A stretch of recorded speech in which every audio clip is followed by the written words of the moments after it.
ಸಾಯಿರಾಮ್. ಸಮರ್ಥ ಸದ್ಗುರು ಸಾಯಿನಾಥ್ ಮಹಾರಾಜ್ಗೆ ಜೈ. ನಮ್ಮ ಸಾಯಿ ಕುಟುಂಬದ ಎಲ್ಲ ಸಾಯಿ ಭಕ್ತರಿಗೆ ನಮಸ್ಕಾರ. ಸಾಯಿ ಆಶೀರ್ವಾದ ಸದಾ ನಿಮ್ಮ ಮೇಲೆ ಇರಲಿ ಅಂತ ಬಾಬಾಗೆ ಬೇಡ್ಕೊಂತ ಇವತ್ತಿನ ವಿಡಿಯೋ ಶುರು ಮಾಡ್ತಾ ಇದ್ದೀನಿ. ಇವತ್ತಿನ ವಿಡಿಯೋದಲ್ಲಿ ಸಾಯಿ ಏನು ಹೇಳಬೇಕು ಅಂತ ಬಂದಿದ್ದಾರೋ ಈಗ ಈ ವಿಡಿಯೋನ ಪೂರ್ತಿಯಾಗಿ ನೋಡೋಣ.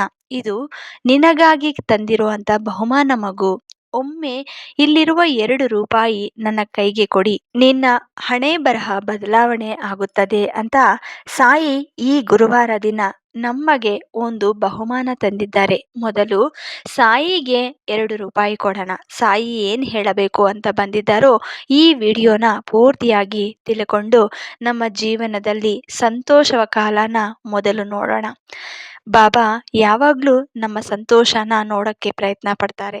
ಈಗ ಎಂಥ ಕಷ್ಟ ಬಂದರೂ ಕೂಡ ಮೊದಲು ನಾವು ಸಾಯಿ ಮುಂದೆ ಹೇಳ್ಕೊತೀವಿ. ಕಷ್ಟಗಳೇ ಅಂತ ಅಲ್ಲ, ಸಂತೋಷವ ಕಾಲದಲ್ಲೂ ಕೂಡ ಸಾಯಿ ಮುಂದೆ ನಾವು ಕುತ್ಕೊಂಡು ನಮ್ಮ ಸಂತೋಷವ ಕಾಲನ ಯಾವ ರೀತಿ ನಾವು ಅನುಭವಿಸ್ತಾ ಇದ್ದೀವೋ ಅದೆಲ್ಲ ಕೂಡ ಸಾಯಿ ಮುಂದೆ ಹೇಳ್ಕೋಬೋದು. ಈಗ ಏನಾದರೂ ಒಂದು ಶುಭವಾರ್ತೆ ಅಥವಾ ನಮಗೆ ಸಂತೋಷವಾದಂಥ ವಾರ್ತೆ ಕೇಳಿದ ನಂತರ ನಮಗೆ ಎಷ್ಟು ಖುಷಿ ಆಗುತ್ತೆ. ಆ ಸಮಯದಲ್ಲಿ ನಾವು ಯಾರ ಹತ್ರ ಹಂಚ್ಕೊತೀವಿ? ಮೊದಲು ನಮ್ಮ ಮನೆಯಲ್ಲಿ ತಂದೆ ತಾಯಿ ಮುಂದೆ ಹಂಚ್ಕೊತೀವಿ, ಅಥವಾ ನಮಗೆ ಆತ್ಮೀಯರು ಯಾರಿರ್ತಾರೋ ನಾವು ಅಂದರೆ ಇಷ್ಟಪಡೋರು ಇರ್ತಾರಲ್ವಾ, ಅಂಥವ್ರ ಜೊತೆ ಹಂಚ್ಕೊತೀವಿ. ಅದೇ ಥರ ನಾವು ಮೊದಲು ನಮ್ಮ ಗುರುವಿಗೆ ಹೇಳಬೇಕು. ನಾವು ಈ ಥರ ಸಂತೋಷವಾಗಿ ಇದ್ದೀವಿ ಅಂದರೆ ಮೊದಲು ಕಾರಣ ನೀವೇ ಅಂತ ಸಾಯಿಗೆ ಬೇಡ್ಕೋಬೇಕು.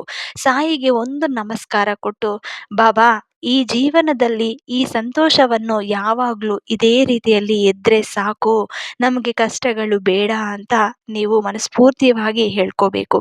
ಆಮೇಲೆ ನಾವೇನಾದರೂ ತಪ್ಪು ಮಾಡ್ತಾ ಇದ್ರೆ ದಯವಿಟ್ಟು ಅದನ್ನ ತಪ್ಪು ಅಂತ ಬಯದು ಸರಿಯಾದ ದಾರಿಯಲ್ಲಿ ನಡೆಯೋ ಥರ ಮಾಡಬೇಕು. ಬಾಬಾ ಯಾವಾಗಲೂ ಅದನ್ನೇ ಮಾಡುತ್ತಾರೆ. ಆದರೆ ಕೆಲವೊಬ್ಬರಿಗೆ ಅದು ಗೊತ್ತಾಗಲ್ಲ. ಯಾವ ರೂಪದಲ್ಲಿ ಬಂದು ಸಾಯಿ ನಮಗೆ ಒಳ್ಳೆಯ ದಾರಿ ತೋರಿಸ್ತಾರೋ ಅದು ಯಾರಿಗೂ ಗೊತ್ತಾಗಲ್ಲ.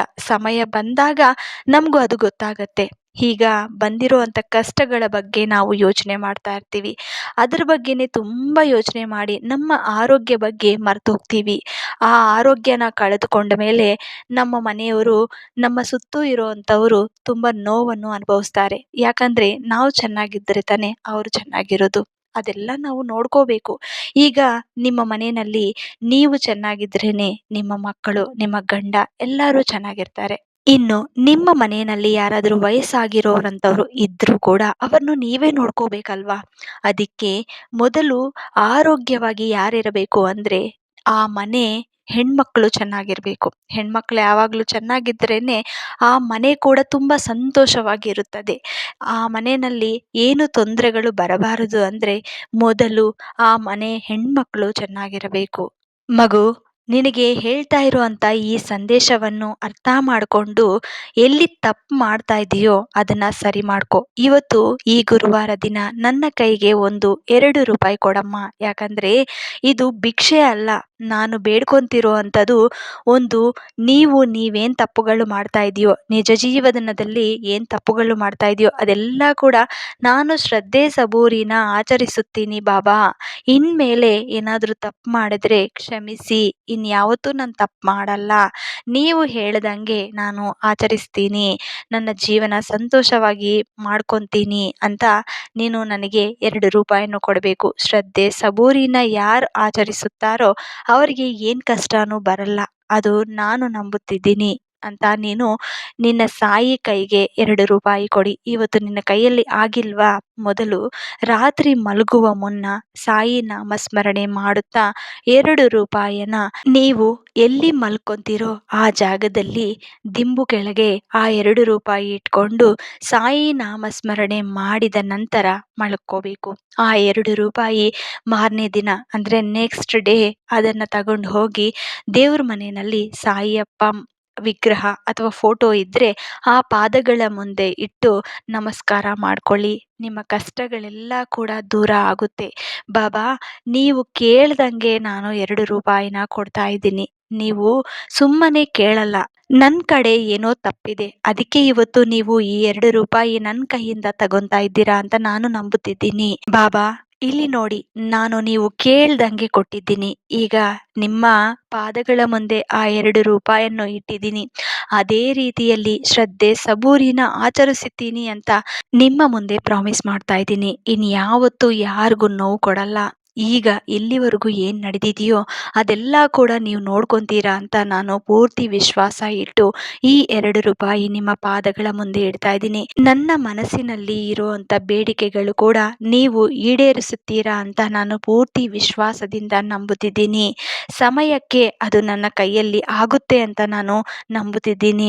ಮಗು, ಆ ವಿಶ್ವಾಸ ಯಾವತ್ತೂ ಕಳ್ಕೋಬೇಡಿ. ಯಾಕಂದ್ರೆ ನಿನ್ನ ಸಾಯಿ ಸದಾ ನಿನ್ನ ಜೊತೆ ಇರ್ತಾರೆ. ನೀವು ಯಾವತ್ತೂ ನನ್ನ ಮಾತು ಕೇಳ್ತೀಯಾ ಅಂತ ನಾನು ಪೂರ್ತಿ ನಂಬುತ್ತಿದ್ದೀನಿ.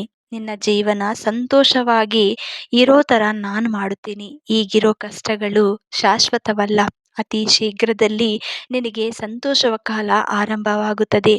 ಇವತ್ತು ಈ ಗುರುವಾರದ ದಿನ ನಾನು ಕೊಟ್ಟಿರುವಂತ ಈ ಬಹುಮಾನ ನಿಜವಾಗ್ಲೂ ನಿನಗೆ ಒಳ್ಳೆಯ ಕಾಲ ಬರೋ ತರ ಮಾಡುತ್ತದೆ. ಮುಂದಿನ ದಿನಗಳಲ್ಲಿ ನಿಮ್ಮ ಹಣೆ ಬರಹ ಬದಲಾವಣೆ ಆಗುತ್ತದೆ. ನಿಮ್ಮ ಕಾಲ ಮುಂದಿದೆ. ಇನ್ನ ಯೋಚನೆ ಮಾಡಬೇಡಿ. ಆರೋಗ್ಯವಾಗಿ ಇದ್ದು ನಿನ್ನ ಕೆಲಸಗಳೆಲ್ಲ ಕೂಡ ಫುಲ್ಫಿಲ್ ಮಾಡ್ಕೊಳ್ಳಿ ಅಂತ ಸಾಯಿ ಇವತ್ತು ನಮ್ಮೆಲ್ಲರಿಗೂ ಒಳ್ಳೆಯ ಸಂದೇಶವನ್ನು ಹೇಳಿದ್ದಾರೆ. ಈ ಗುರುವಾರ ದಿನ ಸಾಯಿ ಸಂದೇಶವನ್ನು ಯಾರು ಕೇಳಿದಾರೋ ಅವರ ಲೈಫಲ್ಲಿ ಏನು ತೊಂದರೆಗಳಿದೆಯೋ ಅದೆಲ್ಲ ಕೂಡ ಸರಿಯಾದ ಸಮಯಲ್ಲಿ ಸಾಯಿ ತಪ್ಪದೆ ನಮ್ಮಿಂದ ದೂರ ಮಾಡಿ ಒಳ್ಳೆಯ ಕಾಲ ಬರುತ್ತದೆ ಅಂತ ಸಾಯಿ ಈ ಸಂದೇಶವನ್ನು ಹೇಳ್ತಾ ಇದ್ದಾರೆ. ಈ ವಿಡಿಯೋ ಇಷ್ಟ ಆಯ್ತು ಅಂದ್ರೆ ನಮ್ಮ ಸಾಯಿ ಫ್ಯಾಮಿಲೀಸ್ಗೆಲ್ಲರಿಗೂ ಹಂಚಿ. ಆಮೇಲೆ ನಾಳೆ ಇನ್ನೊಂದು ಒಳ್ಳೆ ವಿಡಿಯೋ ಮೂಲಕ ಬರ್ತೀನಿ. ಅಲ್ಲಿವರೆಗೂ ನಮಸ್ಕಾರ. ಸರ್ವೇ ಜನ ಸುಖಿನೋ ಭವಂತು. ಜೈ ಸಾಯಿರಾಮ್.